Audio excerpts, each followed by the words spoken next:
একদিনের ব্যবধানে দেশের বাজারে স্বর্ণের দাম ফের বাড়ানোর ঘোষণা দিয়েছে বাংলাদেশ জুয়েলার্স অ্যাসোসিয়েশন বাজুস। ভরিতে সর্বোচ্চ ৩,০৪৫ টাকা বাড়িয়ে নতুন মূল্য নির্ধারণ করা হয়েছে।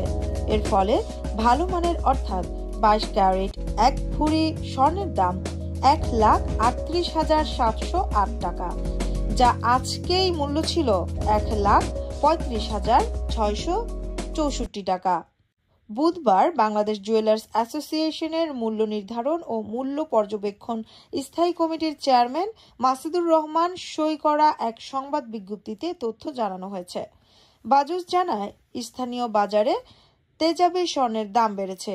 সার্বিক পরিস্থিতি বিবেচনায় স্বর্ণের নতুন দাম নির্ধারণ করা হয়েছে। 26 সেপ্টেম্বর থেকে স্বর্ণের নতুন দাম কার্যকর হবে।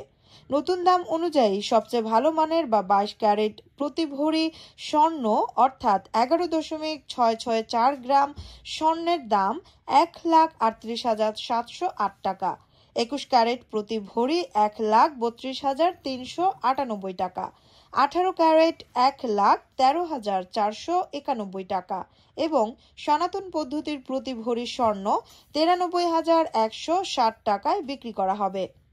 স্বর্ণের দাম বাড়ানো হলেও অপরিবর্তিত রাখা হয়েছে রূপার দাম। ক্যাটাগরি অনুযায়ী বর্তমানে 22 ক্যারেট প্রতি ভরি রূপার দাম 221 টাকা, 21 ক্যারেটের দাম 2,006 টাকা। ক্যাটাগরি অনুযায়ী বর্তমানে 22 ক্যারেটের প্রতি ভরি রূপার দাম 2,100 টাকা, 21 ক্যারেটের দাম 2,006 টাকা, 18 ক্যারেটের দাম 1,715 টাকা এবং সনাতন পদ্ধতির রূপার দাম 1,283 টাকা।